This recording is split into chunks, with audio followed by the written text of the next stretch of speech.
Selamat malam, saudara-saudari yang terkasih dalam Kristus. Mari kita hening sejenak untuk mempersiapkan hati berdoa bersama. Dalam nama Bapa dan Putra dan Roh Kudus. Amin.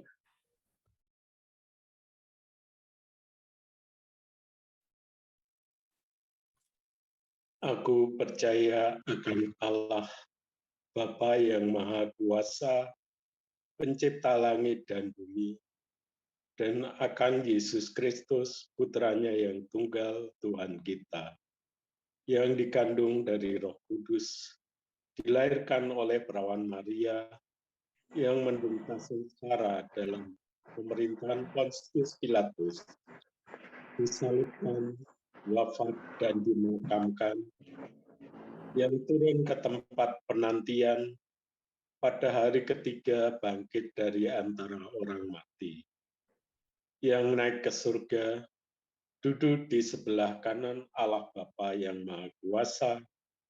Dari situ ia akan datang mengadili orang hidup dan yang mati.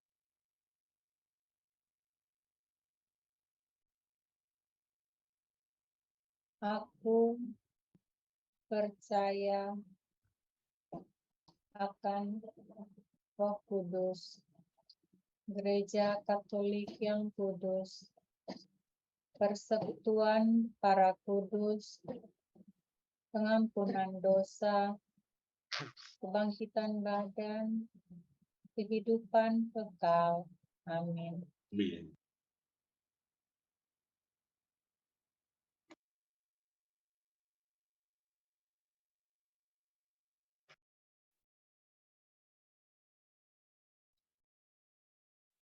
Kemuliaan kepada Bapa dan Putra dan Roh Kudus,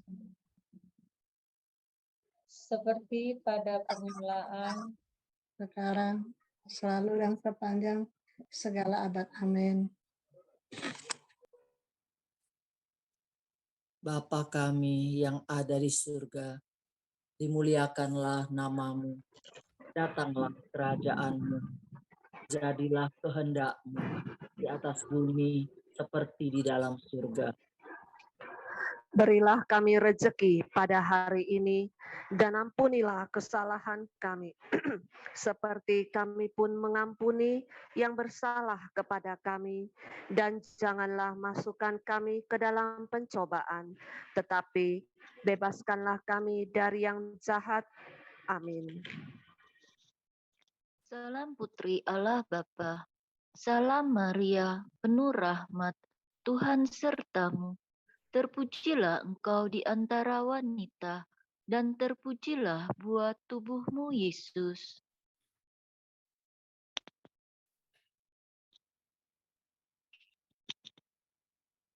Santa Maria, Bunda Allah. Santa Maria, Bunda Allah, doakanlah kami yang berdosa ini, sekarang dan waktu kami mati. Amin.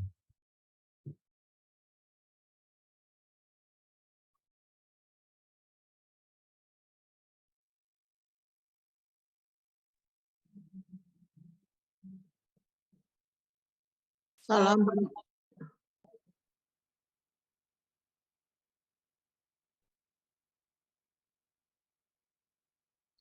salam Bunda Allah Putra, salam Maria, penuh rahmat, Tuhan sertamu. Terpujilah engkau di antara wanita, dan terpujilah buah tubuhmu, Yesus. Santa Maria, Bunda Allah, doakanlah kami yang berdosa ini, sekarang dan waktu kami mati. Amin.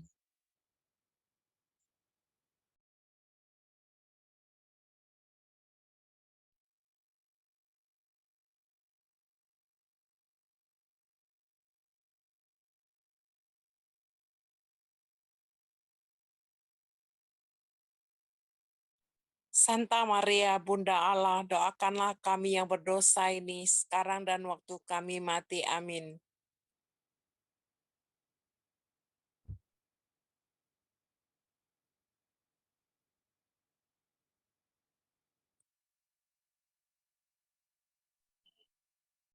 kemuliaan kepada Bapa dan Putra dan Roh Kudus, seperti pada permulaan, sekarang, selalu, dan sepanjang segala abad. Amin. Kemuliaan namanya Maria dan Yosef, sekarang dan selama-lamanya. Amin. Ya Yesus yang baik, ampunilah dosa-dosa kami. Selamatkanlah kami dari api neraka dan hantarkanlah jiwa-jiwa ke dalam surga, terutama mereka yang sangat membutuhkan kerahiman-Mu. Amin. Peristiwa sedih yang pertama, Yesus berdoa kepada Bapanya di surga dalam sakratul maut. Bapa kami yang ada di surga, dimuliakanlah nama-Mu, datanglah kerajaan-Mu, jadilah kehendak-Mu di atas bumi seperti di dalam surga. Berilah kami rejeki pada hari ini, dan ampunilah kesalahan kami, seperti kami pun mengampuni yang bersalah kepada kami. Dan janganlah masukkan kami ke dalam pencobaan, tetapi bebaskanlah kami dari yang jahat. Amin. Salam Maria, penuh rahmat, Tuhan sertamu. Terpujilah engkau di antara wanita, dan terpujilah buah tubuhmu, Yesus. Santa Maria, Bunda Allah, doakanlah kami yang berdosa ini, sekarang dan waktu kami mati. Amin. Salam Maria, penuh rahmat, Tuhan sertamu. Terpujilah engkau di antara wanita, dan terpujilah buah tubuhmu, Yesus. Santa Maria, Bunda Allah, doakanlah kami yang berdosa ini, sekarang dan waktu kami mati. Amin. Salam Maria, penuh rahmat, Tuhan sertamu. Terpujilah engkau di antara wanita, dan terpujilah buah tubuhmu, Yesus. Santa Maria, Bunda Allah, doakanlah kami yang berdosa ini, sekarang dan waktu kami mati. Amin. Salam Maria, penuh rahmat, Tuhan sertamu. Terpujilah engkau di antara wanita, dan terpujilah buah tubuhmu, Yesus. Santa Maria, Bunda Allah, doakanlah kami yang berdosa ini, sekarang dan waktu kami mati. Amin. Salam Maria, penuh rahmat, Tuhan sertamu. Terpujilah engkau di antara wanita, dan terpujilah buah tubuhmu, Yesus. Santa Maria, Bunda Allah, doakanlah kami yang berdosa ini, sekarang dan waktu kami mati. Amin. Salam Maria, penuh rahmat, Tuhan sertamu. Terpujilah engkau di antara wanita, dan terpujilah buah tubuhmu, Yesus. Santa Maria, Bunda Allah, doakanlah kami yang berdosa ini, sekarang dan waktu kami mati. Amin. Salam Maria, penuh rahmat, Tuhan sertamu. Terpujilah engkau di antara wanita, dan terpujilah buah tubuhmu, Yesus. Santa Maria, Bunda Allah, doakanlah kami yang berdosa ini, sekarang dan waktu kami mati. Amin. Salam Maria, penuh rahmat, Tuhan sertamu. Terpujilah engkau di antara wanita, dan terpujilah buah tubuhmu, Yesus. Santa Maria, Bunda Allah, doakanlah kami yang berdosa ini, sekarang dan waktu kami mati. Amin. Salam Maria, penuh rahmat, Tuhan sertamu. Terpujilah engkau di antara wanita, dan terpujilah buah tubuhmu, Yesus. Santa Maria, Bunda Allah, doakanlah kami yang berdosa ini, sekarang dan waktu kami mati. Amin.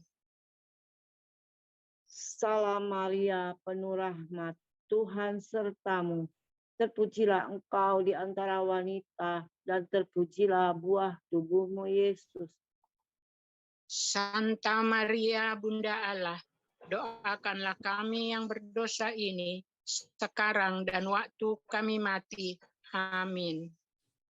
Kemuliaan kepada Bapa dan Putra dan Roh Kudus, seperti pada permulaan, sekarang, selalu, dan sepanjang segala abad. Amin. Terpujilah nama Yesus, Maria, dan Yosef, sekarang dan selama-lamanya. Amin. Ya Yesus yang baik, ampunilah dosa-dosa kami, selamatkanlah kami dari api neraka, dan hantarkanlah jiwa-jiwa ke dalam surga, terutama mereka yang sangat membutuhkan kerahiman-Mu. Amin.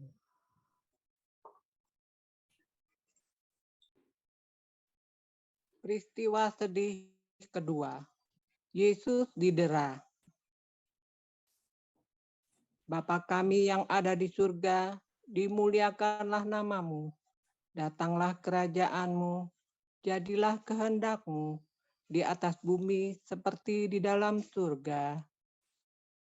Berilah kami rezeki pada hari ini, dan ampunilah kesalahan kami, seperti kami pun mengampuni yang bersalah kepada kami. Dan janganlah masukkan kami ke dalam pencobaan, tetapi bebaskanlah kami dari yang jahat. Amin. Salam Maria, penuh rahmat, Tuhan sertamu. Terpujilah engkau di antara wanita, dan terpujilah buah tubuhmu, Yesus.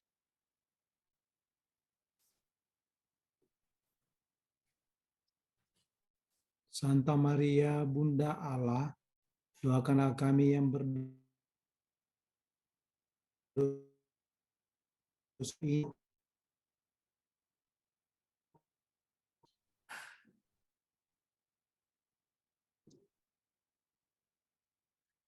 Salam Maria, penuh rahmat, Tuhan sertamu. Terpujilah engkau di antara wanita, dan terpujilah buah tubuhmu, Yesus. Santa Maria, Bunda Allah, doakanlah kami yang berdosa ini, sekarang dan waktu kami mati. Amin. Salam Maria, penuh rahmat, Tuhan sertamu. Terpujilah engkau di antara wanita, dan terpujilah buah tubuhmu, Yesus. Santa Maria, Bunda Allah, doakanlah kami yang berdosa ini, sekarang dan waktu kami mati. Amin. Salam Maria, penuh rahmat, Tuhan sertamu. Terpujilah engkau di antara wanita, dan terpujilah buah tubuhmu, Yesus.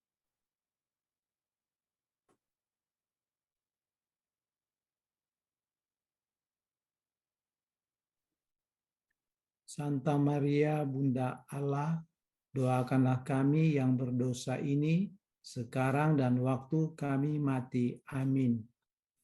Salam Maria, penuh rahmat, Tuhan sertamu. Terpujilah engkau di antara wanita, dan terpujilah buah tubuhmu, Yesus. Santa Maria, Bunda Allah, doakanlah kami yang berdosa ini, sekarang dan waktu kami mati. Amin. Salam Maria, penuh rahmat, Tuhan sertamu. Terpujilah engkau di antara wanita, dan terpujilah buah tubuhmu, Yesus.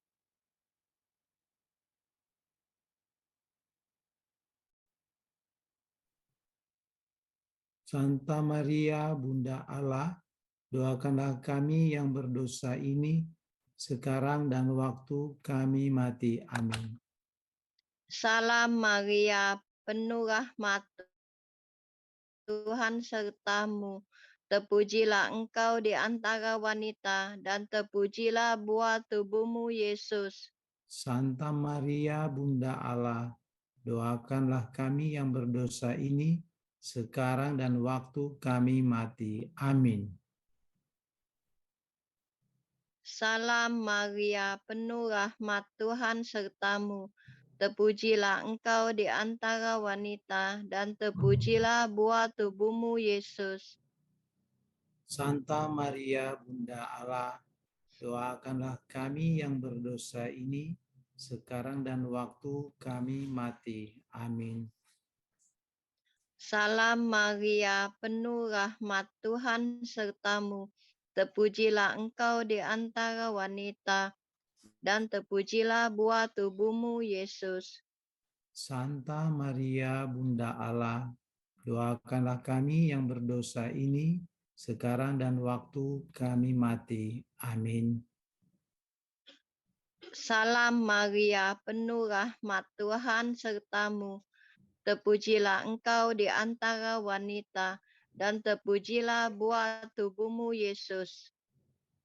Santa Maria, Bunda Allah, doakanlah kami yang berdosa ini, sekarang dan waktu kami mati. Amin.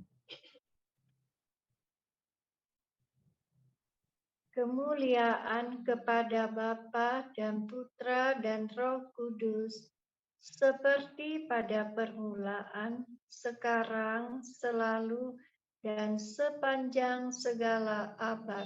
Amin. Terpujilah nama Yesus, Maria dan Yosef, sekarang dan selama-lamanya. Amin. Ya Yesus yang baik, ampunilah dosa-dosa kami, selamatkanlah kami dari api neraka, dan hantarkanlah jiwa-jiwa ke dalam surga, terutama mereka yang sangat membutuhkan kerahiman-Mu. Amin.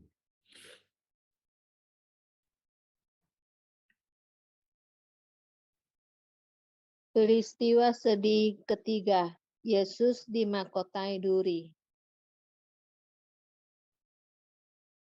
Bapa kami yang ada di surga, dimuliakanlah namamu, datanglah kerajaan-Mu, jadilah kehendak-Mu di atas bumi seperti di dalam surga. Berilah kami rejeki pada hari ini, dan ampunilah kesalahan kami, seperti kami pun mengampuni yang bersalah kepada kami. Dan janganlah masukkan kami ke dalam pencobaan, tetapi bebaskanlah kami dari yang jahat. Amin.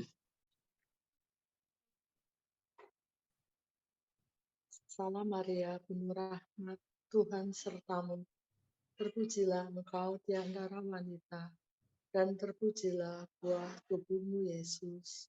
Santa Maria, Bunda Allah, doakanlah kami yang berdosa ini, sekarang dan waktu kami mati. Amin. Salam Maria, penuh rahmat, Tuhan sertamu. Terpujilah engkau di antara wanita, dan terpujilah buah tubuhmu, Yesus. Santa Maria, Bunda Allah, doakanlah kami yang berdosa ini, sekarang dan waktu kami mati. Amin. Salam Maria, penuh rahmat, Tuhan sertamu. Terpujilah engkau di antara wanita, dan terpujilah buah tubuhmu, Yesus. Santa Maria, Bunda Allah, doakanlah kami yang berdosa ini, sekarang dan waktu kami mati. Amin. Salam Maria, penuh rahmat, Tuhan sertamu. Terpujilah engkau di antara wanita, dan terpujilah buah tubuhmu, Yesus.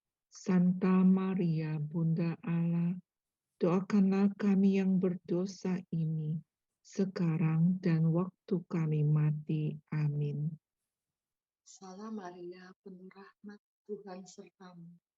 Terpujilah engkau di antara wanita, dan terpujilah buah tubuhmu, Yesus. Santa Maria, Bunda Allah, doakanlah kami yang berdosa ini, sekarang dan waktu kami mati. Amin. Salam Maria, penuh rahmat, Tuhan sertamu.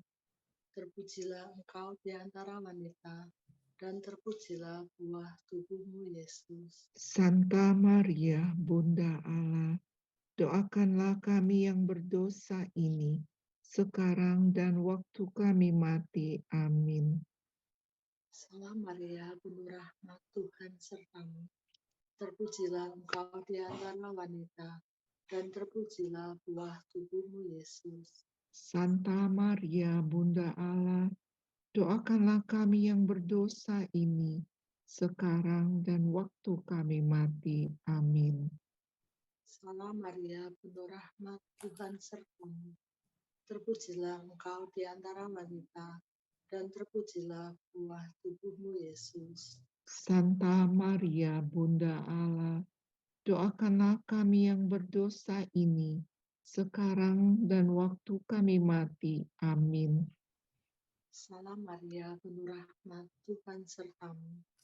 Terpujilah engkau di antara wanita, dan terpujilah buah tubuhmu, Yesus. Santa Maria, Bunda Allah, doakanlah kami yang berdosa ini, sekarang dan waktu kami mati. Amin.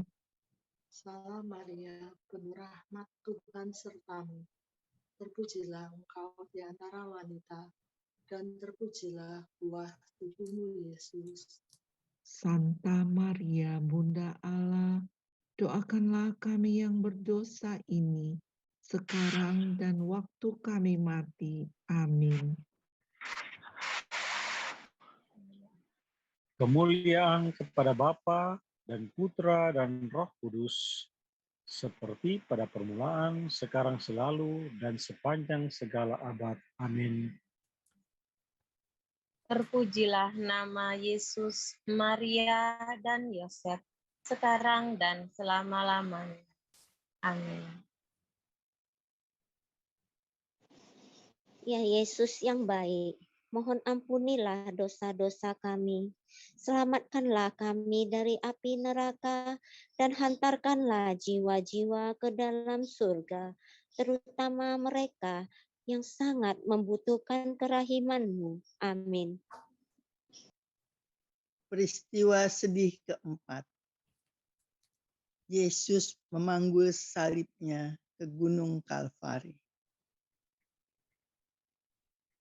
Bapa kami yang ada di surga, dimuliakanlah nama-Mu. Datanglah kerajaan-Mu.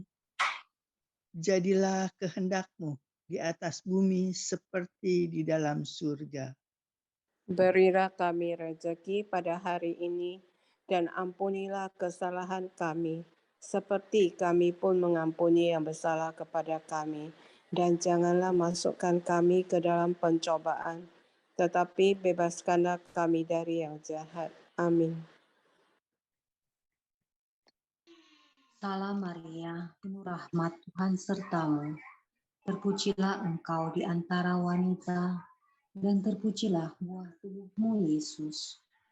Santa Maria, Bunda Allah, doakanlah kami yang berdosa ini, sekarang dan waktu kami mati. Amin. Salam Maria, penuh rahmat, Tuhan sertamu. Terpujilah engkau di antara wanita, dan terpujilah buah tubuhmu, Yesus. Santa Maria, Bunda Allah, doakanlah kami yang berdosa ini, sekarang dan waktu kami mati. Amin. Salam Maria, penuh rahmat, Tuhan sertamu. Terpujilah engkau di antara wanita, dan terpujilah buah tubuhmu, Yesus. Santa Maria, Bunda Allah, doakanlah kami yang berdosa ini, sekarang dan waktu kami mati. Amin. Salam Maria, penuh rahmat, Tuhan sertamu. Terpujilah engkau di antara wanita, dan terpujilah buah tubuhmu, Yesus. Santa Maria, Bunda Allah, doakanlah kami yang berdosa ini, sekarang dan waktu kami mati. Amin. Salam Maria, penuh rahmat, Tuhan sertamu. Terpujilah engkau di antara wanita, dan terpujilah buah tubuhmu, Yesus. Santa Maria, Bunda Allah, doakanlah kami yang berdosa ini, sekarang dan waktu kami mati. Amin. Salam Maria, penuh rahmat, Tuhan sertamu. Terpujilah engkau di antara wanita, dan terpujilah buah tubuhmu, Yesus. Santa Maria, Bunda Allah, doakanlah kami yang berdosa ini, sekarang dan waktu kami mati. Amin. Salam Maria, penuh rahmat, Tuhan sertamu. Terpujilah engkau di antara wanita, dan terpujilah buah tubuhmu, Yesus. Santa Maria, Bunda Allah, doakanlah kami yang berdosa ini, sekarang dan waktu kami mati. Amin. Salam Maria, penuh rahmat, Tuhan sertamu. Terpujilah engkau di antara wanita, dan terpujilah buah tubuhmu, Yesus. Santa Maria, Bunda Allah, doakanlah kami yang berdosa ini, sekarang dan waktu kami mati. Amin. Salam Maria, penuh rahmat, Tuhan sertamu. Terpujilah engkau di antara wanita, dan terpujilah buah tubuhmu, Yesus. Santa Maria, Bunda Allah, doakanlah kami yang berdosa ini, sekarang dan waktu kami mati. Amin. Salam Maria, penuh rahmat, Tuhan sertamu. Terpujilah engkau di antara wanita, dan terpujilah buah tubuhmu, Yesus. Santa Maria, Bunda Allah, doakanlah kami yang berdosa ini, sekarang dan waktu kami mati. Amin.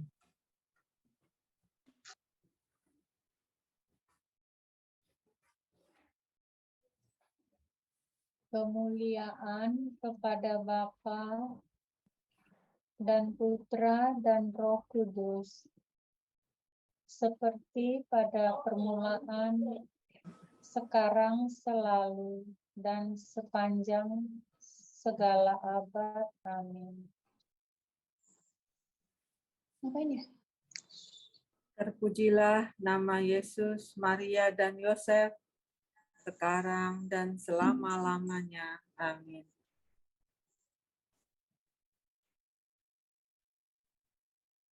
Ya Yesus yang baik, ya Yesus yang baik, ampunilah dosa-dosa kami, selamatkanlah kami dari api neraka, dan hantarkanlah jiwa-jiwa ke dalam surga, terutama mereka yang sangat membutuhkan kerahiman-Mu. Amin. Peristiwa sedih kelima, Yesus wafat di salib.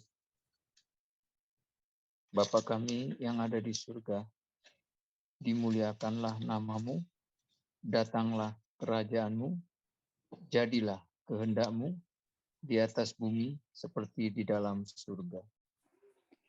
Berilah kami rejeki pada hari ini, dan ampunilah kesalahan kami, seperti kami pun mengampuni yang bersalah kepada kami. Dan janganlah masukkan kami ke dalam pencobaan, tetapi bebaskanlah kami dari yang jahat. Amin.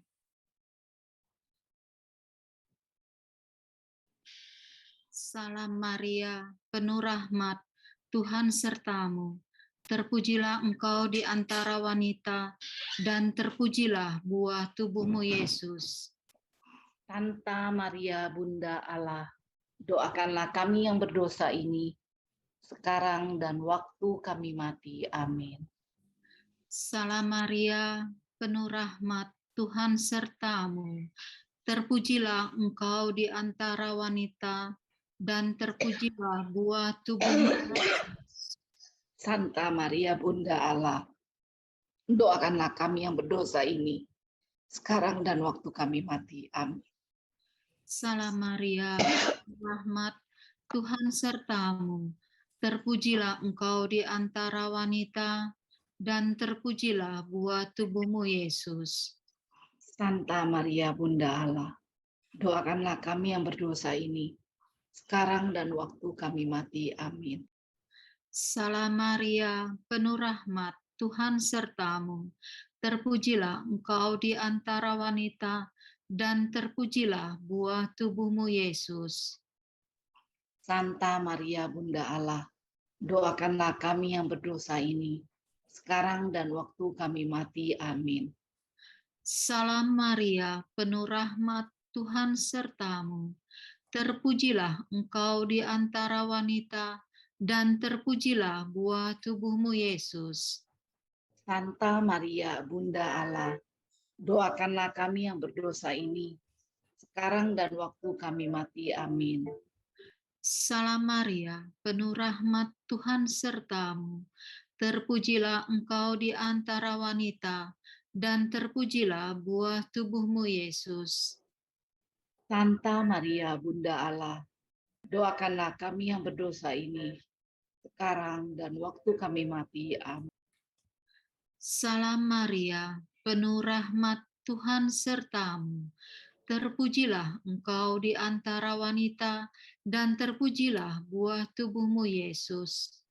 Santa Maria Bunda Allah, doakanlah kami yang berdosa ini, sekarang dan waktu kami mati. Amin. Salam Maria, penuh rahmat, Tuhan sertamu.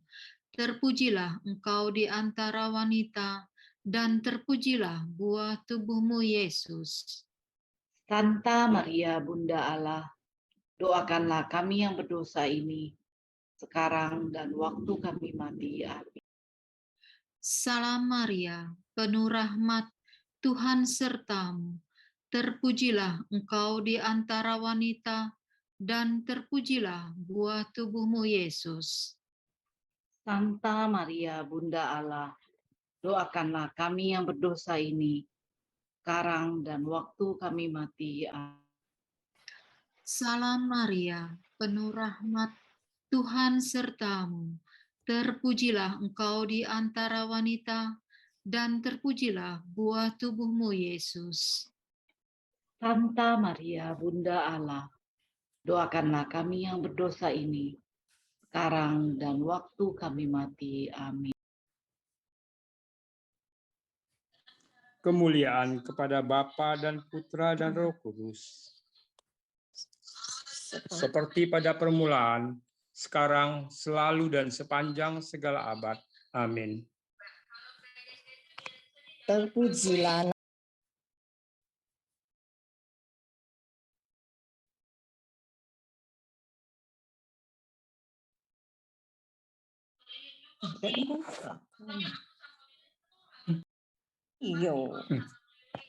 Terpujilah nama Yesus, Maria, dan Yosef, sekarang dan selama-lamanya. Amin.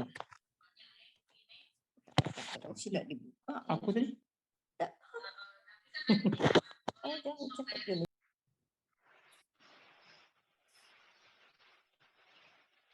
Ya Yesus yang baik, ampunilah dosa-dosa kami. Selamatkanlah kami dari api neraka. Recording in progress. Dan hantarkanlah jiwa-jiwa ke dalam surga, terutama mereka yang sangat membutuhkan kerahiman-Mu. Amin. Recording stopped. Salam ya Ratu, Bunda yang berbelas kasih, hidup, hiburan, dan harapan kami. Kami semua memanjatkan permohonan. Kami amat susah, mengeluh, mengesah, dan lembah duka ini. Ya Ibunda, ya pelindung kami, limpahkanlah kasih sayang-Mu yang besar kepada kami, dan Yesus Putra-Mu yang terpuji itu, sampai Kau tunjukkan kepada kami, oh Ratu, oh Ibu, oh Maria Bunda Kristus, doakanlah kami ya Santa Bunda Allah, supaya kami dapat menikmati janji Kristus.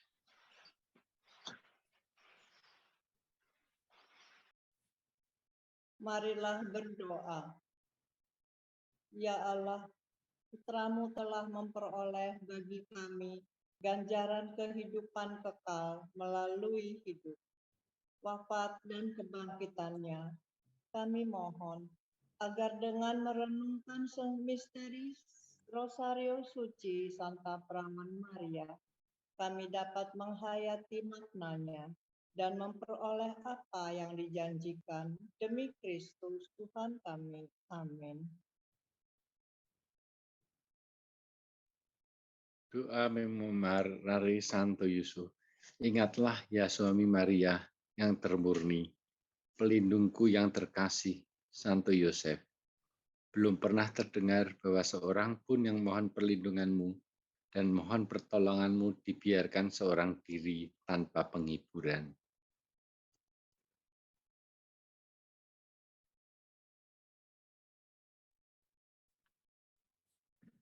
Terdorong oleh keyakinan ini, aku datang kepadamu, dan dengan segala hasrat hatiku, aku mempercayakan diriku kepadamu.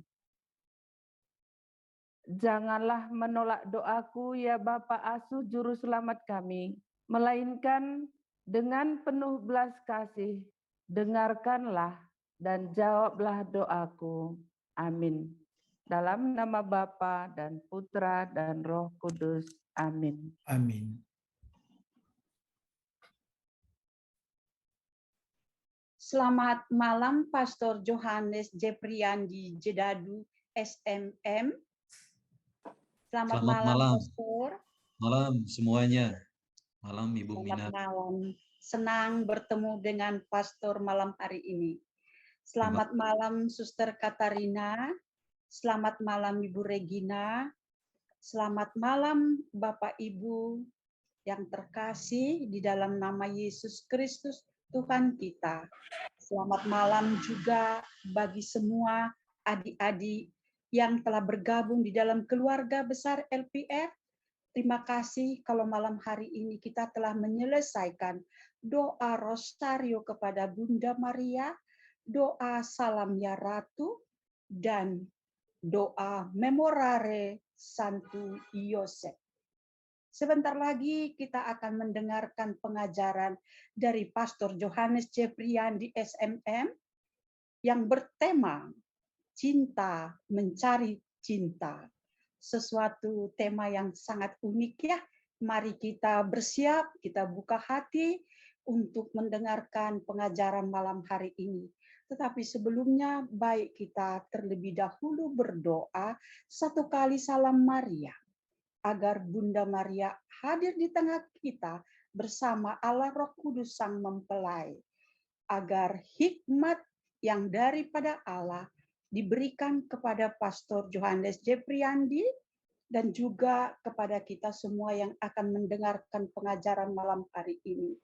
Dan kita berdoa semoga sinyal di tempat kita masing-masing, secara khusus di tempat pastor, baik adanya, agar acara ini dapat berjalan dengan lancar. Mari kita satukan hati, kita berdoa. Dalam nama Bapa dan Putra dan Roh Kudus. Amin. Salam Maria, penuh rahmat, Tuhan sertamu. Terpujilah engkau di antara wanita, dan terpujilah buah tubuhmu Yesus. Santa Maria, Bunda Allah, doakanlah kami yang berdosa ini, sekarang dan waktu kami mati. Amin. Dalam nama Bapa dan Putra dan Roh Kudus. Waktu dan tempat kami persilakan Pastor Johannes Jepriandi. Tetapi alangkah baiknya Pastor, sebelum Pastor memulai mengajar kepada kami, baiklah Pastor memperkenalkan diri terlebih dahulu. Karena Bapak Pastor baru pertama kali mengajar di dalam keluarga besar LPF. Silakan Pastor. Recording in progress. Terima kasih Bu Minar dan para saudara dan saudariku sekalian, selamat malam untuk kita. Ini seperti yang dikatakan oleh Bu Minar tadi, merupakan kesempatan pertama bagi saya untuk menjumpai para saudara keluarga besar LPF. Saya tidak menyangka kalau jumlahnya sebesar ini, bahkan mungkin lebih dari ini biasanya ya. Saya biasa membimbing kelas-kelas kecil, jadi kadangkala kalau bicara memperhitungkan jumlah yang sedikit itu ya ngalor ngidul ke sana kemari. Mudah-mudahan sore hari ini tidak seperti itu. Saya Pastor Yohanes Jefriandi Jedabu dari Serikat Maria Montfortan. Saya lihat bahwa yang menjadi pembicara sebelumnya ada Pastor Fidelis Bolobotan SMM, ada juga dari Pastor Franz Danga SMM. Ya, itu adalah konfrater saya. Nah, saya Imam Montfortan dan sekarang bertugas di Keuskupan Bandung, ya, di Rumah Provinsialat. Saya dari NTT, saya berasal dari Flores, dari Manggarai, para saudara. Mungkin ada yang dari Manggarai di sini. Salam jumpa untuk kita sekalian dan saya sangat senang boleh menjumpai para saudara dalam kesempatan yang sangat berahmat ini. Saya kira perkenalannya begitu saja, para saudara. Saya ingin membawa kita sekalian pada sore hari ini untuk mendalami sebuah tema yang menurut saya merupakan tema yang menarik dan paling disukai oleh banyak orang kalau berbicara tentang cinta. Dan yang kali ini berbicara tentang cinta itu bukan seorang yang biasa, para saudara. Kalau dalam beberapa waktu terakhir kita menjumpai para pujangga-pujangga cinta yang menulis syair-syair tentang cinta, entah itu dalam bentuk novel atau ketika mereka menerjemahkan itu di dalam sebuah film, ya. Kita melihat bahwa cinta itu sebuah tema yang tidak akan pernah selesai. Karena dia terkait dengan diri kita, manusia, ya. Para saudara pernah menonton film Romeo dan Juliet, ya. Sebuah film yang diadaptasi dari katanya kisah nyata percintaan antara sepasang kekasih, ya, laki-laki dan perempuan yang memperjuangkan cinta itu meskipun sebenarnya dihalangi oleh sebuah tembok yang begitu tinggi karena ada pihak yang tidak menginginkan hubungan itu terjadi. Tapi bagaimana upaya dari si Romeo untuk mendapatkan cinta dari si Juliet itu yang kemudian tidak dapat dipahami oleh begitu banyak orang. Ya, bahkan tembok itu tidak berarti apa-apa di hadapan si Romeo. Meskipun pada akhirnya dia harus tewas oleh karena usahanya untuk mengejar cintanya. Nah, kalau berbicara tentang cinta antara saya dengan sesama saya, mungkin itu sudah menjadi biasa untuk kita para saudara, ya. Tapi mari kita melihat sebuah pemahaman yang menarik tentang cinta itu ketika cinta kita refleksikan mulai dari sang pemilik cinta itu sendiri, ya. Mulai dari sang cinta itu sendiri. Dan siapa sang cinta itu sendiri? Dia adalah Allah. Dari dialah sumber segala cinta yang kita dapatkan dan kita hidupi di dalam hidup kita saat ini. Maka di mana cinta berada, di sana pasti ada Allah. Pada siapapun cinta itu berada, maka di sana Allah sebenarnya sedang ada, para saudara. Karena cinta itu milik Allah, ya. Cinta yang saya punyai, cinta yang para saudara punyai. Saya lihat ada banyak yang senior di sini, ya, yang sudah membina kehidupan berumah tangga, yang tahu dengan sangat baik pahit dan manisnya kehidupan mengolah cinta itu, yang tidak selalu dirasakan manis di lidah. Artinya tidak selalu kita nyaman dengan cinta itu, para saudara. Tapi kita berjuang bagaimana membuat cinta itu tetap bertahan sampai dengan hari ini. Kita akan belajar pada sore hari ini tentang cinta ini, para saudara, dari seorang kudus yang bernama Alphonsus Maria de Liguori. sesuai dengan permintaan yang disampaikan Bu Regina ke saya untuk mendalami sosok ini, para saudara. Alfonsus Mario de Liguori ini bukan seorang yang begitu dekat dengan saya, dalam arti saya sebagai seorang Montfortan itu lebih dekat dengan Santo Louis Marie Grignon de Montfort, ya, karena dia adalah pendiri saya. Dan kalau mau bicara tentang spiritualitas Montfort, mungkin saya bisa menjabarkan dengan begitu indah di hadapan para saudara. Nah, ini tantangan bagi saya adalah bagaimana membawakan di hadapan para saudara seorang kudus di dalam gereja yang pemikiran-pemikirannya, refleksi-refleksinya, ya, pendalaman-pendalamannya tentang imannya akan Allah itu sebenarnya begitu sangat kaya. Salah satunya adalah apa yang akan kita dalami hari ini. Cinta mencari cinta, dari Palungan hingga Kalvari. Nah, sebelum ke sana para saudara, saya ingin bercerita sedikit tentang siapa beliau ini. Alfonsus Maria de Liguori. Saya mengenalnya sedikit, para saudara juga mungkin sudah mulai mengenalnya. Tapi mari kita mencoba mengenal dia secara sepintas dari apa yang saya bagikan ini. Alfonsus lahir pada tanggal 27 September 1696 di Marianella, Napoli, di daerah Italia. Daerah Napoli ini dikenal sebagai wilayah di mana banyak orang-orang kudus bermunculan di sana, para saudara. Karena tradisi hidup religiusnya di sana itu menjadi sangat kental. Ada banyak kongregasi suster yang ada di sana, kongregasi religius pria juga itu banyak bermunculan di sana. Dan dia merupakan anak sulung dari 8 bersaudara, 4 laki-laki dan 4 perempuan. Nah, pada waktu itu memiliki banyak anak merupakan hal yang sangat biasa untuk keluarga-keluarga. Saya kira bukan hanya di Eropa, kami di Flores juga punya tradisi yang sama. Artinya memiliki banyak anak itu dilihat sebagai sebuah tanda kebesaran. Nah, sekarang berbanding terbalik dengan zaman-zaman kita, ya. Semakin memiliki banyak anak itu semakin repot kita, ya. Maka tidak akan mungkin untuk memiliki banyak anak sekarang.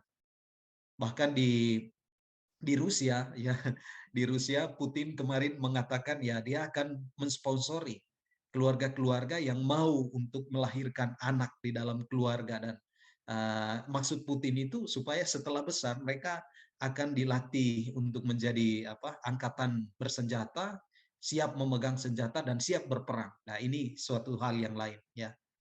Nah, dia anak sulung dari 8 bersaudara. Dipermandikan 2 hari setelah dilahirkan di gereja Santa Maria dei Vergini Napoli dengan menyandang 9 nama pelindung surgawi. Namanya cukup panjang, para saudara. Kalau ini ditulis di dalam KTP, kartu tanda penduduk, ya, saya kira ini tidak akan cukup satu KTP itu, karena nama dia cukup panjang. Coba dihitung ada 9, ya, 9 nama, 9 itu yang dia pakai untuk dijadikan sebagai sebuah nama lengkap. Ya, lihat Alfonsus Maria Antonius Johannes Franciscus Cosmas Damian Mikael Gaspar. Ini nama panjang dari orang kudus ini. Yang menarik bahwa Alfonsus ini memberikan nama di dalam nama panjangnya itu dengan menambahkan nama Maria. Dan kita sudah langsung bisa menebak bahwa dia juga seorang devosan Maria yang sejati. Kalau nanti punya waktu untuk membaca dan merenungkan tentang orang kudus ini, tulisannya tentang Maria juga itu luar biasa dalam dan maknanya. Ya. Kemudian Don Joseph Felix de Liguori itu adalah ayahnya yang merupakan seorang komandan kapal angkatan laut kerajaan. Ini merupakan jabatan yang cukup bergengsi pada saat itu di daerah Napoli.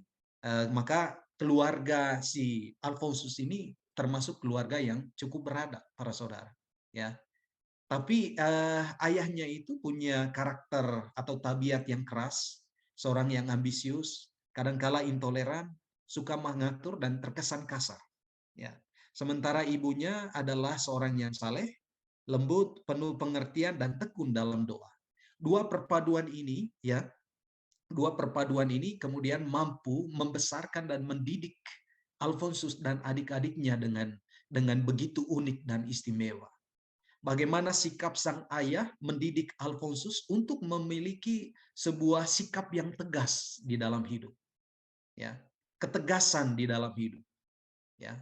Karena mungkin ini yang tidak dimiliki oleh si ibu. Nah, tapi ini dimiliki oleh si ayah. Si ayah melengkapi apa yang tidak ada di dalam diri si ibu, dan si ibu juga memberikan warna yang berbeda untuk melengkapi apa yang perlu dimiliki oleh Alfonsus. Ya, ibunya seorang yang sangat lemah lembut. Dia tekun di dalam doa. Ia menanamkan hidup doa dan penyangkalan diri. Nah, dari ibunya Alfonsus belajar mencintai Bunda Allah dan mempraktikkan devosi ini, para saudara. Ya, meskipun ayahnya sering pergi meninggalkan keluarga karena sebagai pelaut, ya kadang lebih banyak pergi, maka si Alfonsus ini lebih banyak bersama dengan ibunya. Ya.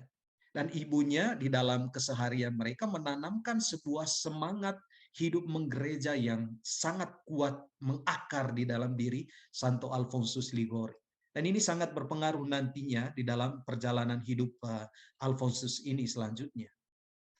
Nah, karena mereka merupakan keluarga yang cukup berada, para saudara, maka kedua orang tuanya menyekolahkan Alfonsus ini dan adik-adiknya bukan di sebuah sekolah atau institusi resmi di mana mereka bisa bertemu dengan teman-temannya, tapi Alfonsus ini dipanggilkan guru-guru yang bisa membantu mereka untuk memperdalam banyak hal, mulai dari pengetahuan-pengetahuan umum maupun pengetahuan atau pelajaran-pelajaran agama.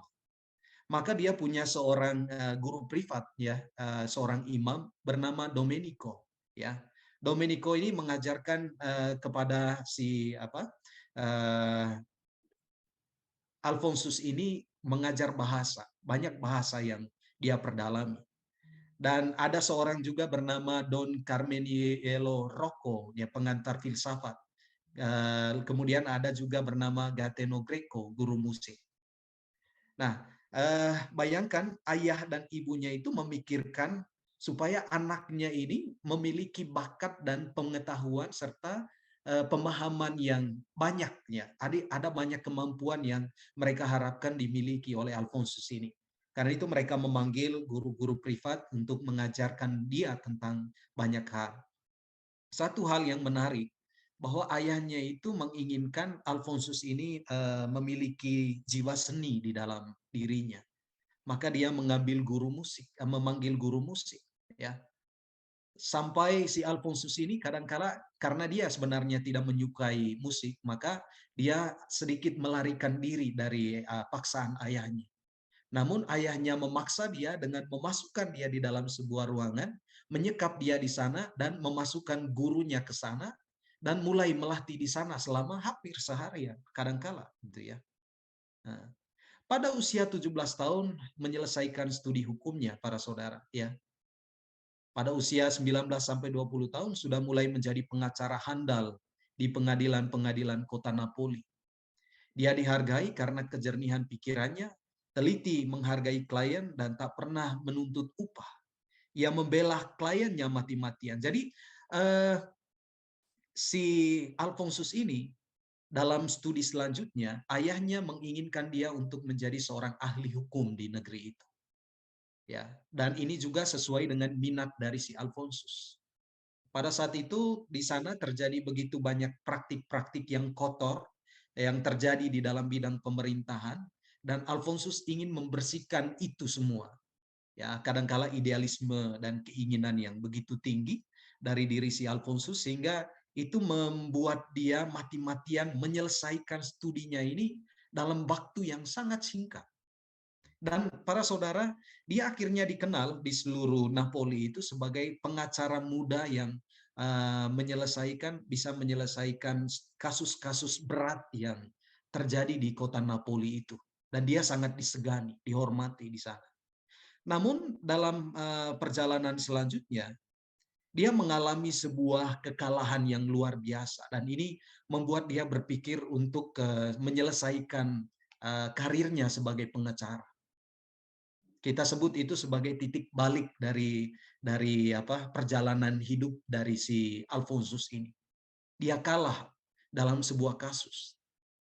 kasus yang diperjuangkannya mati-matian, ya, dan dia sangat menginginkan supaya dia menang dalam kasus itu karena yang menjadi kliennya itu adalah seorang ibu yang sangat sederhana dan biasa, dan dia ingin membantu ibu ini tapi dia kalah, ya. Maka dia berhenti menjadi pengacara karena praktik kotor pengadilan. Andaikan dia hidup pada saat ini, mungkin kita bisa pinjam dulu ke Indonesia untuk menyelesaikan kasusnya si Sambo ini, ya. Tapi ya itu nggak mungkin karena kejeniusan si Alfonsus ini mendapat tempat di hati banyak orang pada saat itu. Nah, kita melihat ada sebuah masa peralihan sekarang. Masa peralihan dari romantisme ketika dia menikmati karirnya sebagai pengacara, atau dia mau memutuskan untuk memulai sebuah cara hidup yang baru, ya. Dan rupanya para saudara, si Alfonsus ini bertemu dengan sebuah kutipan kitab suci yang mengubah seluruh arah hidupnya kemudian, ya. Apa itu? Itu dari Markus bab 8 ayat 36. Di sana dikatakan, apa gunanya memperoleh seluruh dunia tetapi menderita kehilangan jiwa. Ini merupakan refleksi Alfonsus setelah dia melewati masa-masa yang cerah di dalam hidupnya, masa-masa yang indah di dalam karirnya, bersama dengan orang-orang yang telah dibantunya. Dia mendapatkan sanjungan dan pujian. Dan sanjungan dan pujian ini yang kadang-kala membuat dia menjadi tinggi hati. Ya. Dia dihormati sebagai pengacara yang terkenal, dicari di mana-mana. Ya. Nah, seperti sekarang kadang-kala ada romo-romo tertentu yang dicari di mana-mana gitu ya. Kemana dia memberikan seminar, ke sana juga umat lari dan ingin mendengarkannya. Nah, Alfonsus ini dia mengalami sebuah masa peralihan dan dia berpikir, Tuhan, saya telah mendapatkan banyak hal dalam hidup saya selama ini. Dan semua itu telah cukup bagi saya. Ya, kini saatnya bagi saya untuk memperoleh apa yang perlu bagi kehidupan saya, bukan hanya di sini, tapi di kehidupan saya kemudian hari bersama dengan Engkau. Nah, kalimat ini yang dia baca dan dia renungkan sampai kemudian membuat keputusan untuk mau memasuki sebuah kehidupan baru di dalam panggilan menjadi seorang calon religius. Maka pada pertengahan Oktober 1770, Alfonsus ini resmi diterima menjadi calon imam melalui sebuah tahap yang tidak mudah, karena dia berhadapan dengan sosok ayah yang ayah yang tidak menghendaki supaya Alfonsus ini menjadi seorang imam. Ayahnya itu berjuang mati-matian. Tapi bagaimanapun juga Alfonsus ini sudah menemukan sebuah jalan yang tidak bisa diubah lagi oleh siapapun. Dan inilah yang nanti kita lihat bahwa Alfonsus menyebut ini sebagai sebuah jalan cinta. Ya. Jalan cinta itu tidak bisa, kalau cinta sudah bersabda di dalam diri seseorang, tidak bisa diubah oleh apapun, para saudara. Sama seperti ketika kita mungkin mengalami jatuh cinta dulu. Dan kita akhirnya bertemu dengan pasangan hidup kita masing-masing. Ada pertentangan di antara keluarga-keluarga kita dan mengatakan, oh ini tidak sesuai dengan standar dan kriteria yang dibutuhkan oleh keluarga kita. Oh dia ini bukan sosok yang baik untuk kamu. Karena itu ya coba cari yang lain dulu sambil kita lihat mana yang cocok nanti untuk kamu akhirnya. Dan ini kan kriteria-kriteria yang ditentukan oleh manusia. Tapi kalau cinta misalnya sudah berkata di dalam diri seseorang, siapa yang bisa mengubahnya? Cinta itu sedemikian merasuk di dalam diri seseorang sampai tak seorang pun bisa mengubah lagi pilihan itu. Ya. Akhirnya kita sekarang punya pasangan hidup yang membuat kita itu bahagia. Ya tidak, para saudara? Ya. Sampai hari ini, para saudara hidup bahagia dengan pasangan yang dulu pernah diragukan, pernah dipertanyakan, kamu mampu tidak untuk untuk hidup bersama dengan anak saya ini nanti? Kamu nggak ada apa-apanya. Tapi dalam perjalanan waktu, cintalah yang membuktikan pilihan kita itu tepat, para saudara. Ya. Itulah yang terjadi di dalam diri Alfonsus ini. Nah, dia kemudian studi teologi berlangsung 3 tahun 2 bulan, ya, dari 3 Oktober 1723 sampai Desember 1726. 3 bulan dalam masa studinya dia mengalami sakit yang berat, ya. Lalu kemudian dia sempat diberi perminyakan suci, ya. Pada 21 Desember 1726, Alfonsus menerima tabisan imam di gereja Katedral Napoli sebagai imam projo. Dia seorang imam projo, para saudara, meskipun akhirnya nanti dia mendirikan sebuah kongregasi besar yang kita kenal sebagai Kongregasi Redemptoris itu, CSSR di Indonesianya, ya. Nah, dalam usia 66 tahun, dia diangkat menjadi uskup Agatha pada tanggal 20 Juni 1762. Dan tahun 1787, dalam usia 91 tahun, dia meninggal dunia di Pagini, Italia. Ya, usia 91 tahun. Usia yang sangat luar biasa, para saudara. Saya ingin kembali sedikit dalam gambar ini yang saya tampilkan di hadapan kita. Ini gambar Alfonsus Maria de Liguori, seorang yang memiliki dedikasi dalam pilihan yang dia pilih, ya. Panggilan hidupnya sebagai seorang imam dan sebagai seorang gembala. Sampai akhir hidupnya, kesehariannya itu adalah seperti ini, para saudara. Dia mengabdi kepada Sang Cinta. Dia mendapatkan cinta itu, dan dia mau hidup di dalam cinta itu, dan yang kemudian dilihat oleh orang kemudian adalah bahwa mereka melihat praktik hidup kasih itu yang hidup di dalam diri Alfonsus Maria de Liguori.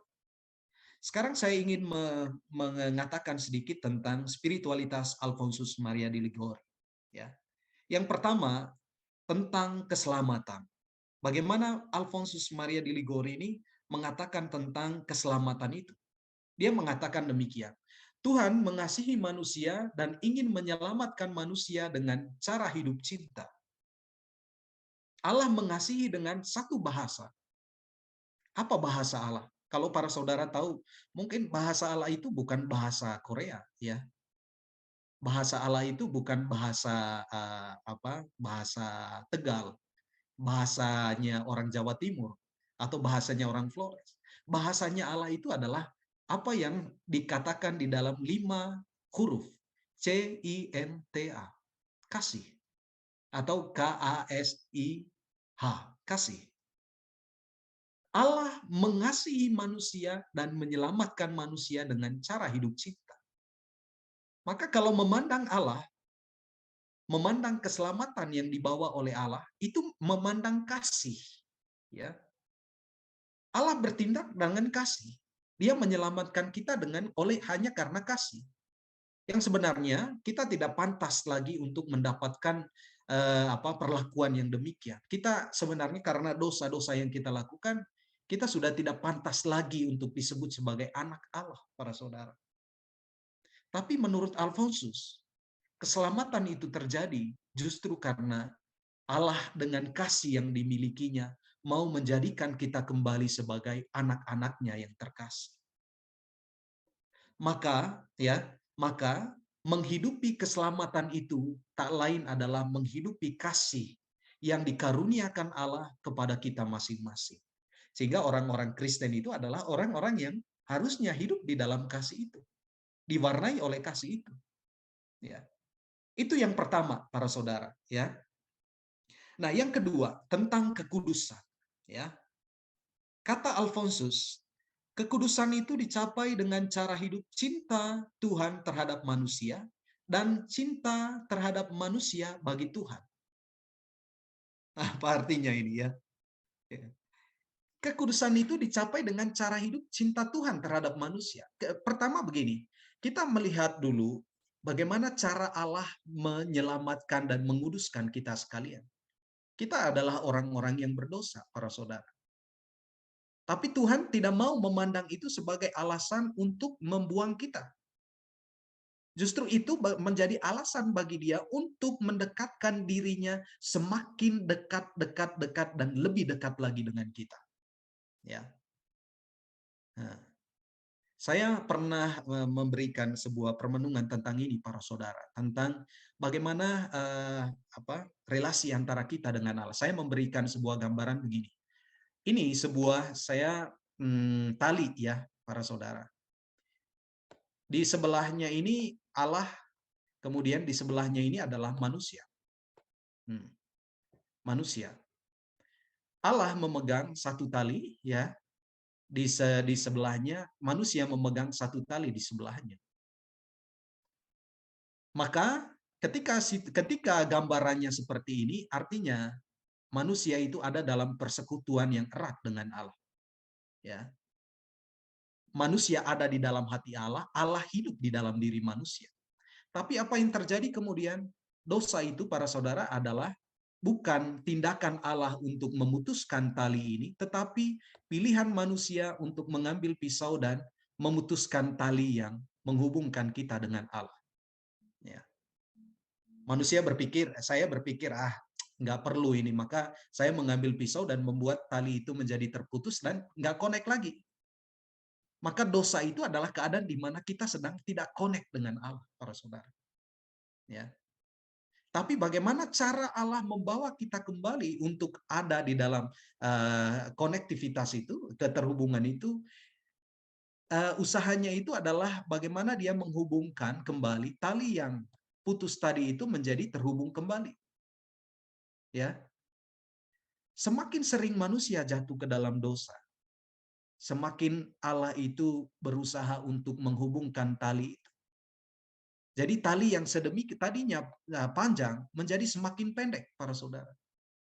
Maka kalau itulah yang dikatakan oleh Rasul Paulus itu, ya. Ketika dosa bertambah, rahmat semakin melimpah. Kita merasakan kasih Allah itu ketika kita ada di dalam keadaan berdosa dan Allah mau membawa kita kembali kepada kekudusan. Jadi apa yang kita mau lihat sekarang, para saudara, kekudusan itu ya dicapai dengan cara hidup cinta Tuhan terhadap manusia yang dirangkai dengan satu kata itu tadi, dengan kata kasih. Ya. Kemudian yang kedua, ya yang ketiga, kristosentris, ya. Allah mewahyukan cintanya sebagai pribadi melalui putranya. Inkarnasi, sengsara dan wafat dan ekaristi merupakan ekspresi cinta manusiawi Kristus. Kristus sebagai pusatnya. Allah yang menyatakan diri kepada kita dalam diri Yesus Kristus, dia itulah yang kita sebut sebagai sang cinta. Ya. Kenapa kita menyebut dia sang cinta? Karena tindakan-tindakan yang dilakukan oleh sang Kristus atau Allah yang menjelma itu merupakan tindakan yang dilakukannya dengan kasih, para saudara. Hanya karena kasih. Bagaimana mungkin Allah itu menjelma menjadi manusia? Itu menjadi sebuah pertanyaan besar bagi banyak orang. Allah tidak bisa menjadi manusia. Karena ketika dia menjadi manusia, dia menjadi dikurung di dalam ruang dan waktu. Dan akhirnya dia menjadi terbatas. Tapi Allah mau merangkul keterbatasan itu, ya, dengan menghadirkan putranya sendiri, Yesus Kristus, hanya karena kasih, para saudara. Maka tindakan Allah itu, tindakan Allah melalui Kristus yang melukiskan kasih itu kita lihat dalam peristiwa inkarnasi, kemudian dalam peristiwa sengsara dan wafatnya, dan juga di dalam ekaristi. Ya. Nah, pusatnya, ya, atau pelaku utamanya di dalam semua tindakan ini adalah Kristus.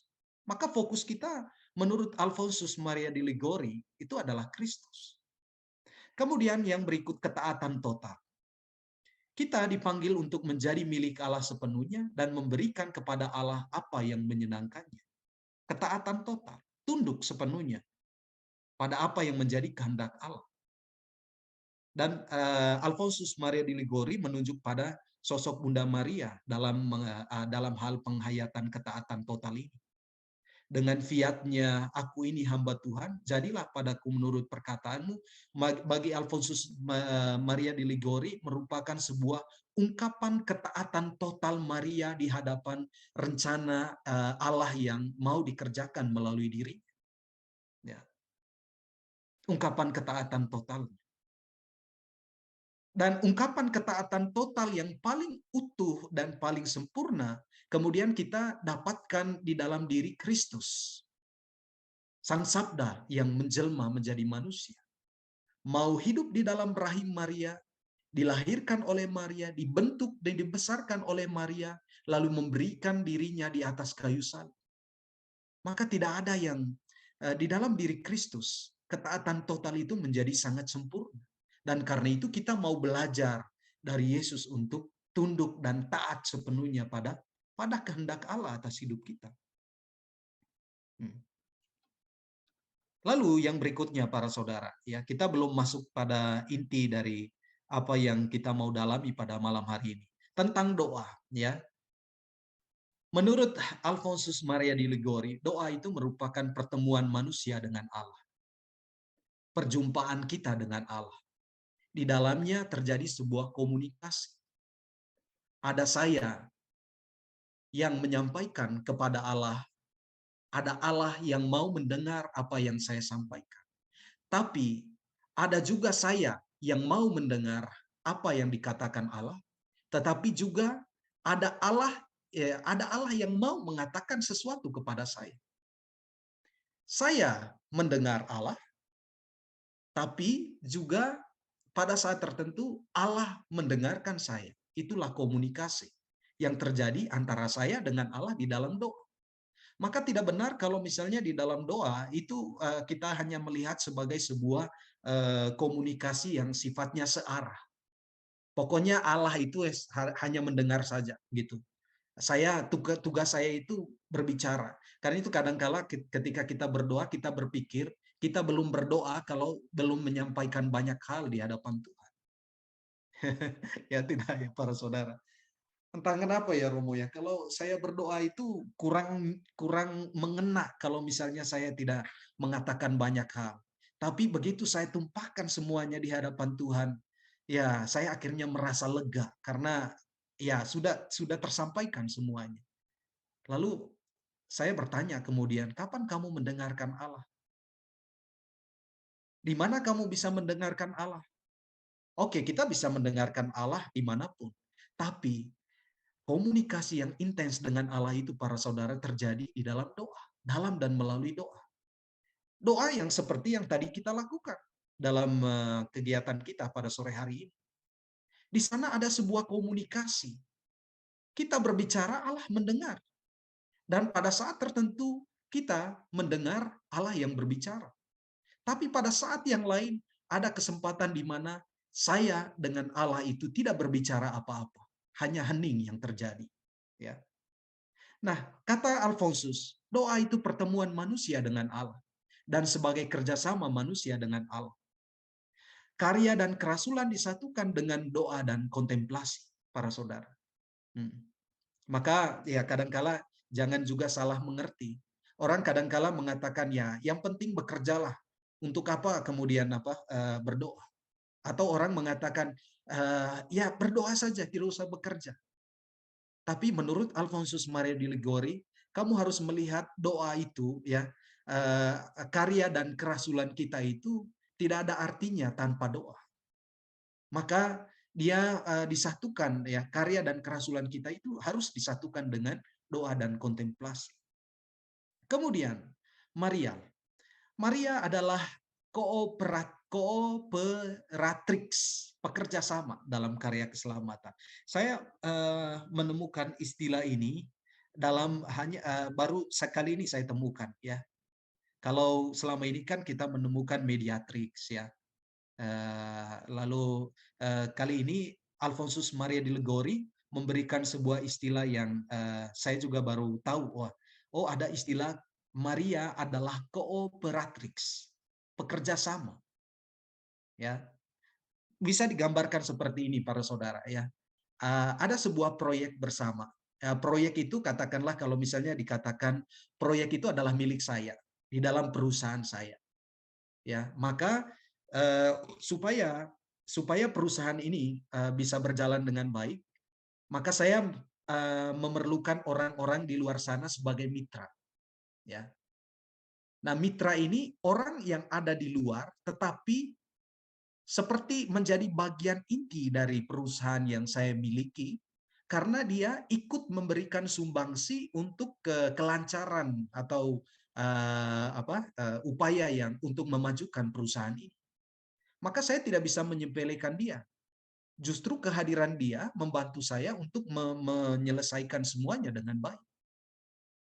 Nah, kalau Maria dilihat sebagai kooperatrix, pekerja sama, dalam hal para saudara, ya ketika kita memperhatikan peristiwa penjelmaan itu, inkarnasi, sabda yang menjelma menjadi manusia, sebenarnya siapa Maria ini?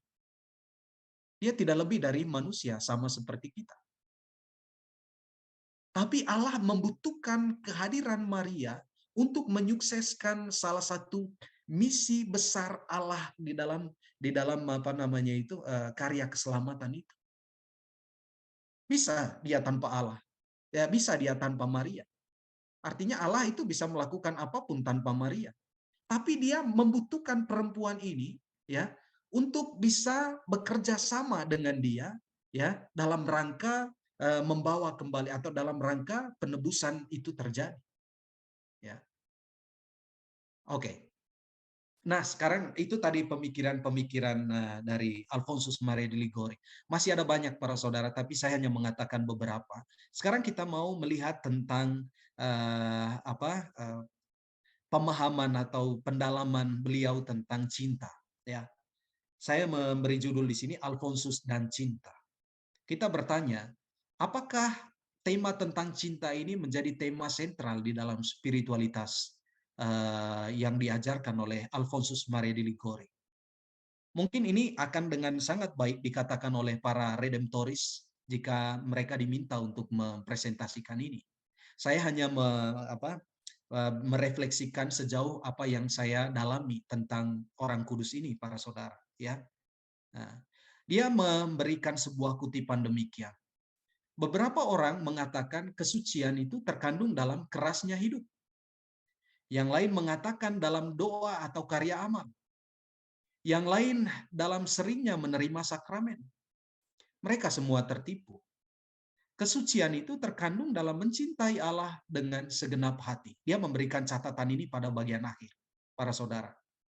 Ya, saya berpikir bahwa kesucian itu merupakan satu hal yang bisa saya dapatkan dari usaha saya untuk mengolah hidup spiritual saya.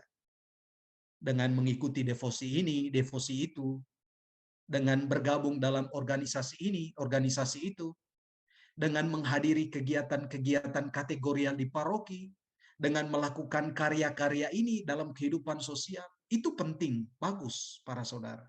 Tapi menurut Alfonsus, jika itu tidak dilakukan dalam sebuah dalam sebuah konsep kasih akan Allah, itu tidak ada maknanya apa-apa. Dan saya kemudian sadar tentang diri saya sendiri sebagai seorang imam.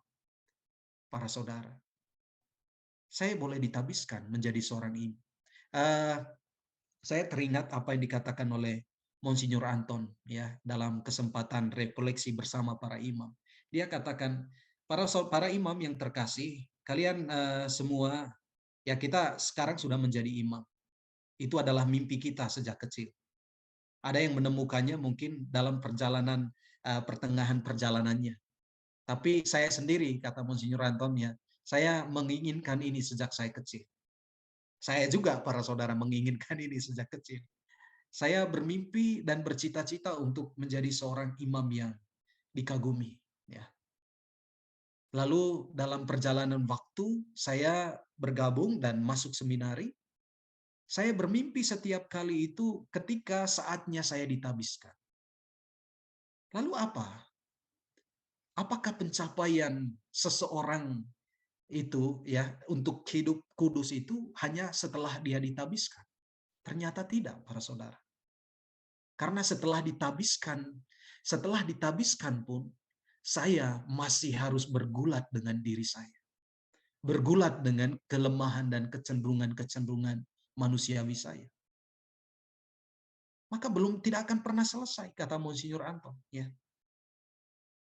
Sehingga kalau misalnya kamu melihat kebesaranmu itu ada di dalam jubah yang kamu pakai, dalam kasula yang kamu kenakan, atau ketika kamu memimpin misa, kamu salah besar.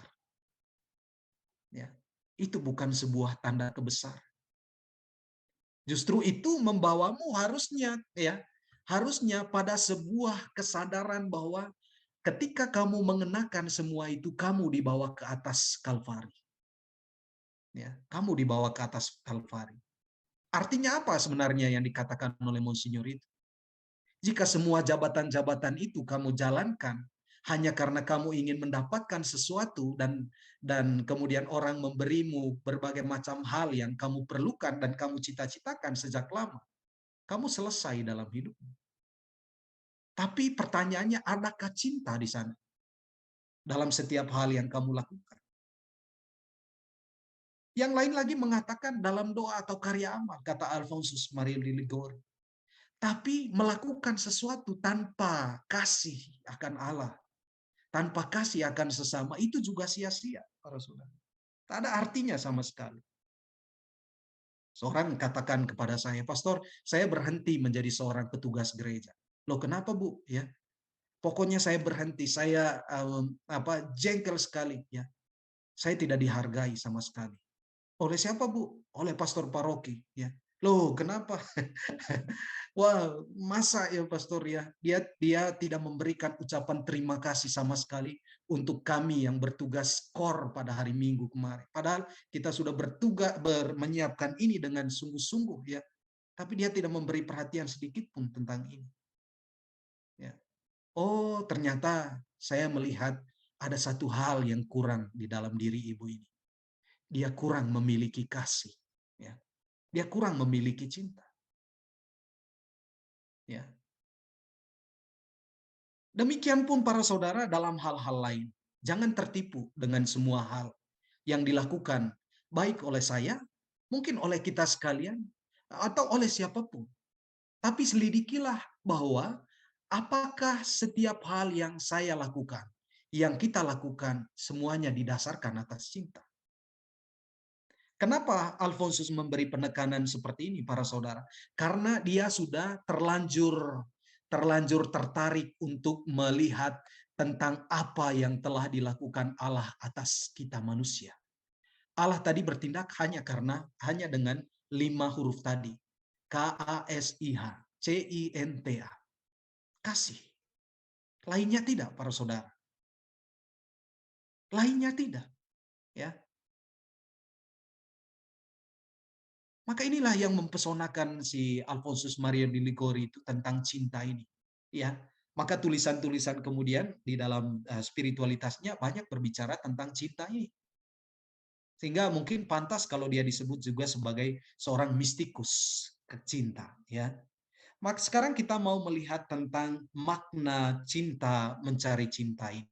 Secara sederhana, para saudara. Secara sederhana, cinta mencari cinta ini bisa dipahami dengan cara demikian. Ya, saya sebagai seorang pria sedang mencari seorang tambatan hati. Ya, yang saya cari dari seorang calon pasangan calon tambatan hati saya itu, dia paling tidak memiliki apa yang sebenarnya juga saya miliki. Karena itu untuk dia, saya mencoba mencari cara supaya dia juga jatuh cinta dengan saya. Artinya saya memberi dia cinta, dia juga harus memberikan kepada saya cinta. Maka tidak benar kalau misalnya saya memberikan cinta, kemudian tidak mengharapkan ada cinta juga saya akan dapatkan. Pasti ini selalu terjadi, para saudara. Ya, cinta itu harus dibalas juga dengan cinta. Ya. Dalam diri Allah, cinta itu ada. Dan dia memberikan atau mendefinisikan dirinya sebagai sang cinta itu sendiri. Mungkinkah Allah itu tidak membutuhkan cinta dari kita manusia? Para saudara, Adakah dia tidak membutuhkan itu dari kita dan mengatakan, ya terserah kamu mau bikin apa, ya.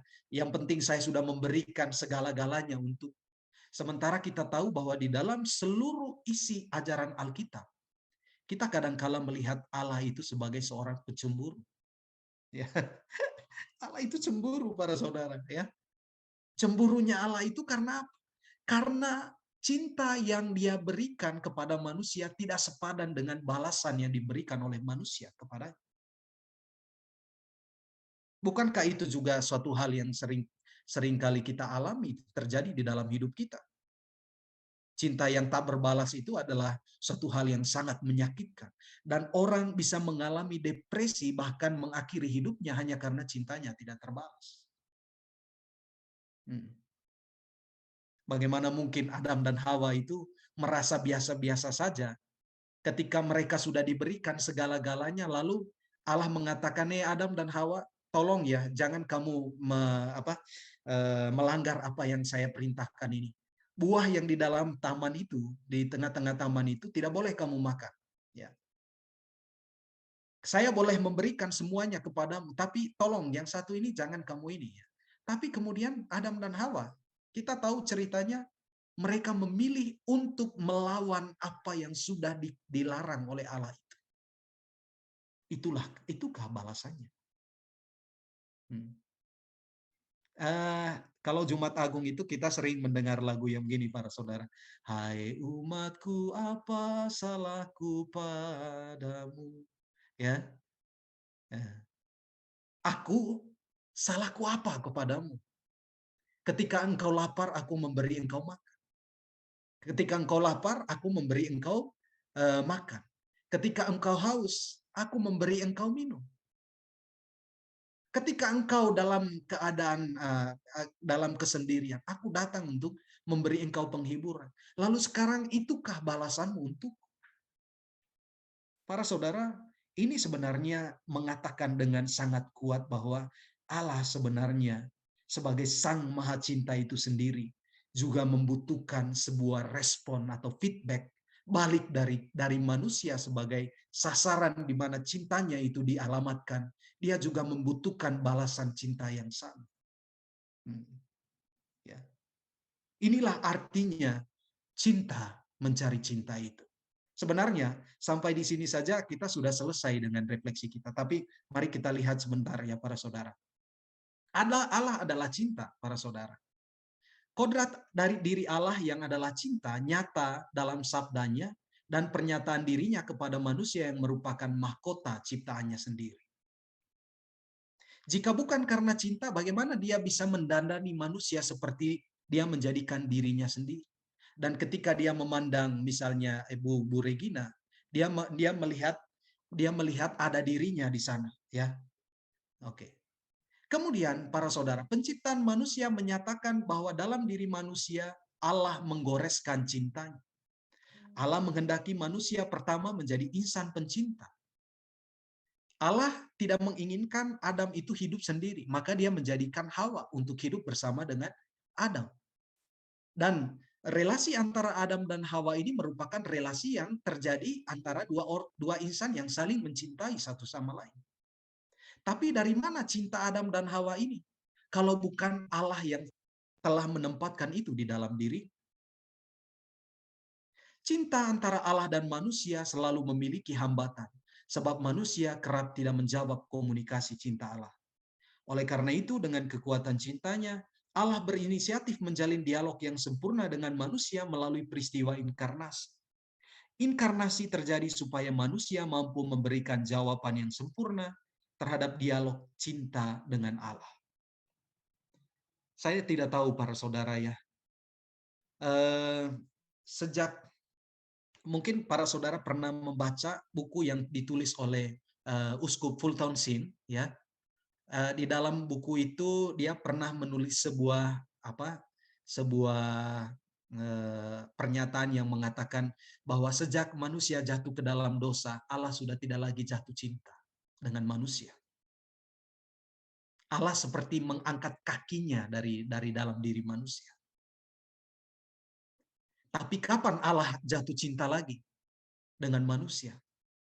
Allah jatuh cinta lagi dengan manusia dalam dan melalui diri seorang perempuan bernama Maria, kata Fulton Sheen. Penyebab Allah jatuh cinta lagi itu adalah Maria, menurut dia. Adam dan Hawa, manusia pertama, ya, itu mereka menolak cinta Allah itu. Tapi Maria menanggapi cinta Allah itu dengan memberikan seluruh dirinya itu menjadi milik Allah total. Menjadi milik Allah. Ya. Maka Allah ketika misalnya dia jatuh cinta lagi, cintanya itu berbalas, para saudara. Dan menyenangkan bahwa cinta yang berbalas itu berbuah dengan cinta yang sempurna. Karena dari perempuan yang istimewa ini lahirlah sang penebus, sang cinta itu sendiri. Ya. Saya meminta satu orang mungkin untuk membaca ini. Apakah Bu Mariam tadi bisa membaca kutipan ini, Bu? Bisa, Bu? Saya bisa, Pastor. Silakan, Bu Minar. Apa yang engkau inginkan dari saya? Dengan semua rahmat yang engkau berikan kepada saya. Ya, saya mengerti, karena engkau amat mencintai saya. Engkau ingin agar aku juga mencintai engkau dengan amat sangat dan menjadi kepunyaanmu. Surat Alfonsus di dalam buku novena kepada Santa Teresa. Ya. Apa yang engkau inginkan dari saya, Tuhan? Ya, kata Alfonsus. Dengan semua rahmat yang engkau berikan. Coba sekarang para saudara, pertanyaan ini kita alamatkan kepada diri kita masing-masing. Ya. Apa yang engkau inginkan, Tuhan? Dengan semua hal yang telah engkau tunjukkan kepada saya di dalam hidup saya. Di dalam pengalaman-pengalaman senang, di dalam pengalaman sukacita, maupun di dalam pengalaman-pengalaman menyedihkan. Apa yang engkau inginkan? Dan Tuhan, setelah saya melihat semuanya, ternyata saya sudah mulai mengerti. Engkau mau melakukan semua itu karena engkau amat mencintai saya. Para saudara, ini sangat dahsyat. Ya. Sangat dahsyat. Saya bertanya ini juga pada saat ketika saya mau ditabiskan. Saya bertanya, karena saya mengingat tentang kerapuhan saya sebagai manusia. Saya menjalankan studi saya sebagai seorang calon imam. Saya melewati itu dengan baik. Dalam keterbatasan saya, karena kemampuan saya sebenarnya tidak bisa mendukung saya sebenarnya untuk menjadi seorang imam. Saya seorang pribadi yang mungkin untuk bisa menyerap dan menangkap banyak hal yang dikatakan oleh dosen-dosen saya, tidak bisa mengatakan itu dengan baik. Ya.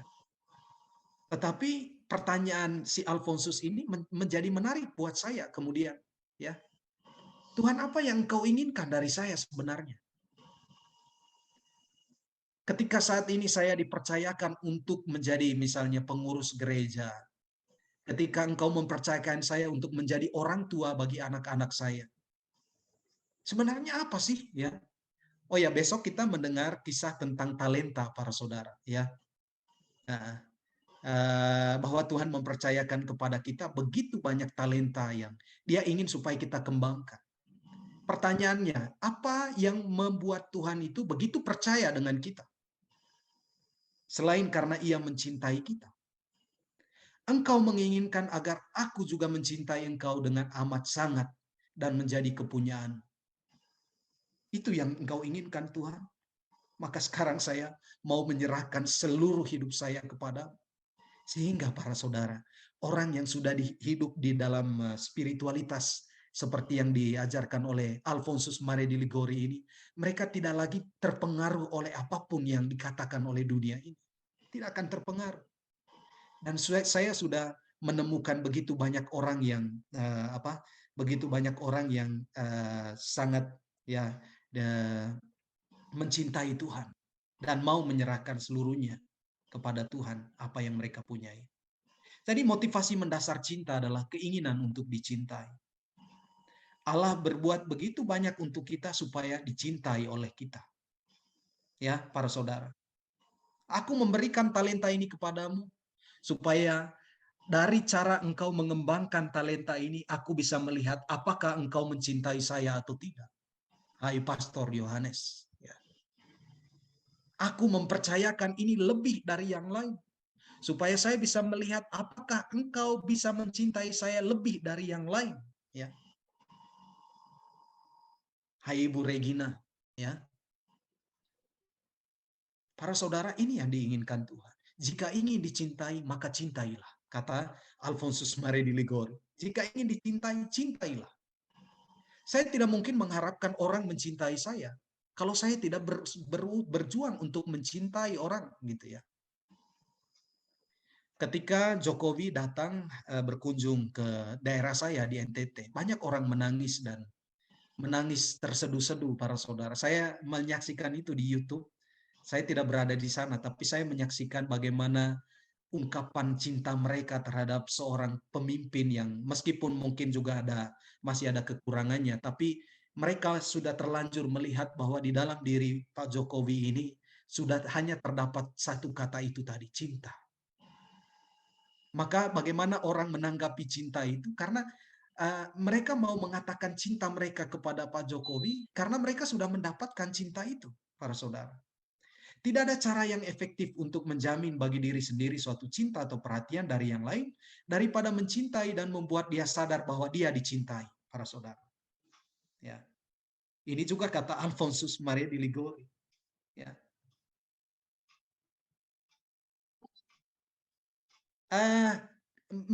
Misalnya contoh yang sederhana, para saudara. Terhadap anak-anak kita di rumah, ya. Oh ya, baik Bu Regina, waktu sudah selesai ya. Oke lah, saya ini ya sampai pada ringkasan ini saja ya. Tentang ini para saudara ya, cinta mencari cinta ya. Tadi saya kata beri dalam tanda kurung itu dari palungan, kemudian salib, kemudian ekaristi. Ini sebuah tiga momen di mana kita bisa menyaksikan cinta Allah yang sempurna. Allah yang mencintai manusia menunjukkan itu di dalam peristiwa penjelmaan dalam palungan itu ya. Kemudian Allah yang maha cinta itu menunjukkan kesempurnaan cintanya itu bukan hanya lahir sebagai manusia tetapi dengan memberikan dirinya di atas kayu salib. Tapi tidak hanya sampai di situ, tapi Allah mau menunjukkan cintanya bahkan kepada kita sampai pada hari ini. Kapan kita melihat cinta Allah yang sempurna itu dilakukan lagi kepada kita sekalian? Di dalam ekaristi, para saudara. Maka ini adalah momen di mana kita bisa menyaksikan pemberian cinta Allah atas kita manusia. Dan saya masih bisa merasakan cinta Allah itu pada hari ini di dalam ekaristi yang saya rayakan setiap hari. Maka para saudara, cinta mencari cinta dari palungan sampai ke Kalvari, sampai ke ekaristi itu tak lain merupakan ekspresi atau ungkapan cinta Allah atas kita sekalian. Dan karena itu dia membutuhkan feedback sekarang. Dia butuh feedback dari kita sekalian, para saudara. Saya memberikan sebuah gambar ini di hadapan kita untuk mengakhiri permenungan pada malam hari ini. Ada sebuah gambar di sini. Bu, siapa tadi? Halo Bu, sorry. Bu Regina, tadi moderatornya siapa ya Bu? Sorry. Bu Minar. Bu Minar Pasari, Bu. Bu Minar, oke. Bu Minar, bisa membahasakan gambar yang ada di depan Bu Minar? Apa yang Bu Minar tangkap? Allah itu sangat mengasihi. Allah itu sangat mengasihi. Tapi Iya. kalau misalnya memperhatikan gambar ini, Yesus mau katakan apa kepada Bu Minar? Mari anakku. Mari anakku.